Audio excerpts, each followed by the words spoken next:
Welcome to the Human Meme Podcast. I'm David Bowles, and today we're going to discuss a new book of mine that concerns the grammar of leaving. I want to talk about a sentence, a very specific kind of sentence, the kind of sentence you hear every day, in every newscast, in every corporate press release, in every school board meeting and church bulletin and government report, and you never notice it because the sentence was designed not to be noticed. The sentence goes like this: jobs were lost, or the congregation dwindled, or the neighborhood changed, or the program was discontinued. Listen to the grammar. In every one of those sentences, the subject is the thing that was abandoned: the job, the congregation, the neighborhood, the program. In none of those sentences is the subject the person or the institution that did the abandoning. The jobs were not taken by a board of directors who calculated that cheaper labor was available overseas. The jobs were lost as if they had wandered off on their own, as if employment were a set of car keys that slipped behind the couch cushions through nobody's fault. That is the grammar of leaving. And my new book is about that grammar. The book is called Abandoned in Place. The title comes from engineering. In military and NASA documentation, abandoned in place is the designation for a structure that has been decommissioned but not removed. A launch pad that will never launch another rocket, a missile silo whose warhead has been extracted, but whose concrete walls remain embedded in the prairie. The structure is marked with a small notation that says, in effect, this is still here. It is no longer functioning. No one is coming to restore it. That designation is the governing metaphor of the book, because that designation describes the condition of millions of people in this country who are still standing inside structures whose functions have departed. The church is open, but the covenant is gone. The school is operating, but the mission has been replaced with testing.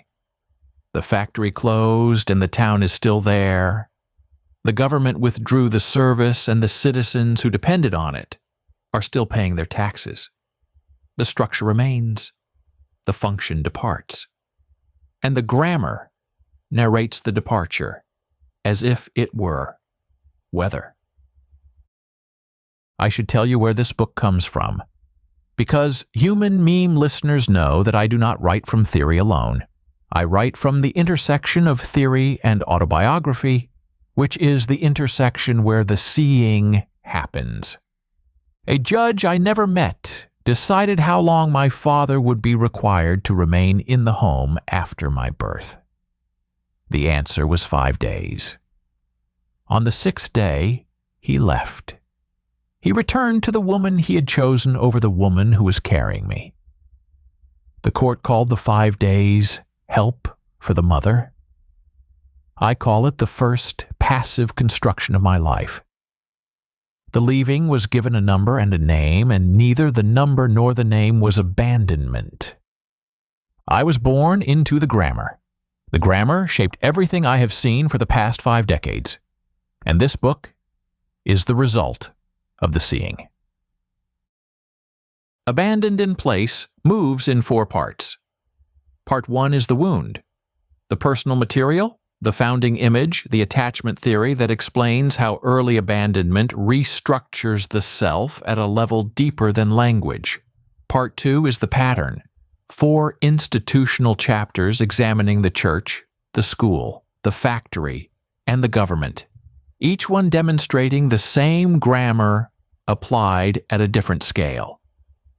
Part 3 is the mechanism, who benefits from the loneliness that abandonment produces, how the narrative of inevitability is manufactured and distributed, and what happens when a person, having been abandoned by every external institution, learns to abandon himself.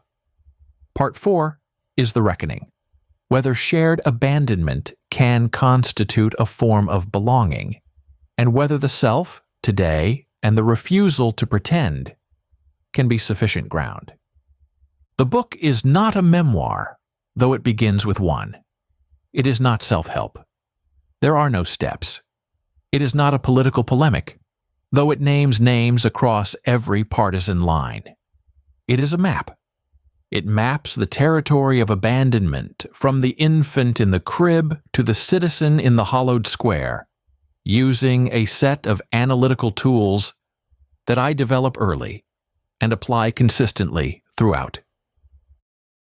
I want to read you one passage from the book because it captures what the book is trying to do. This is from the author's note.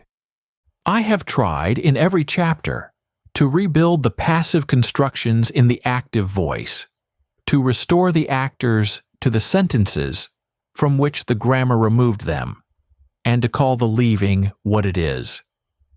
If the calling sometimes sounds angry, the anger is not personal. It is grammatical. The active voice, when applied to acts that have been narrated passively for decades, sounds like accusation. It is not accusation. It is accuracy. An accuracy in a territory mapped almost exclusively by the people who abandoned it is the first form of respect available to the people who remained. That is what the book does. It takes the passive voice and rebuilds it in the active. It takes the euphemism and translates it. It takes the appeal to inevitability and demonstrates that the inevitability was manufactured. And it takes the therapeutic instruction to move on and refuses it. Because moving on is the final mechanism of the grammar, the instruction that recruits the abandoned into the project of their own forgetting. The book closes with a sentence. I will not give you the sentence here because the sentence needs the 12 chapters that precede it to land with its full weight. But I will tell you that the sentence is about seeing clearly and refusing to pretend, and the specific form of honesty that is available to a person who has been left and who has decided that the leaving will be named. Abandoned in Place is available now. The Kindle edition is at Amazon. The paperback is at Amazon. The free PDF download is at bowlesbooks.com because this book was not written to be sold. It was written to be read. If the grammar has been applied to you, if the structure you were promised has departed while the form remains, if you have been told to move on and you have not moved on and you do not intend to move on, the book is for you. Take it, read it, and then do what the book does. Say what happened in the active voice with the actor restored to the sentence. The ground holds. For the Human Meme Podcast, I'm David Bowles, wishing you a safe evening and a grateful tomorrow. Thanks for listening. Be a human meme.